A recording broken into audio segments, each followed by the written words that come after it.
stories don't have to have fast-paced plot in order to stay interesting. At the same time, you don't want to send your readers to sleep with lengthy passages that go nowhere. So if you want to make sure your writing stays compelling, even if there's not much on the surface that's happening, these are 5 tips that you might find useful. My first tip is to relish the language. Don't just describe things without thinking.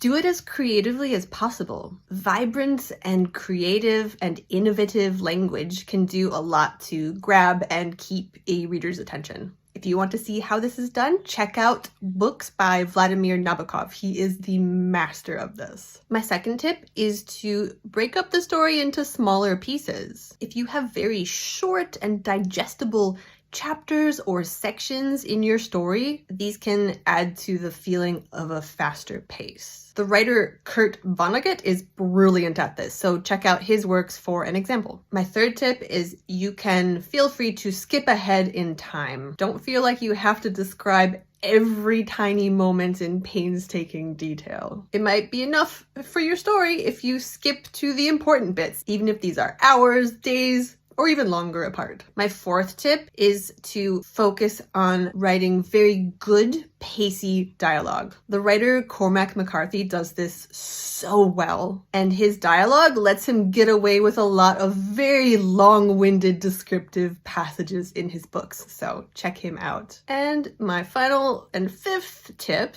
is remember that slow-paced doesn't need to mean a lack of tension or drive. Even if there's nothing enormous happening in your story, make sure that there's a little bit of conflict, a little bit of tension, a little bit of something in the way of your narrator, wherever possible. This keeps our interest because we want to see how things are resolved, even if it's something as insignificant as your protagonist is uncomfortable on a hot day and they need to cool down.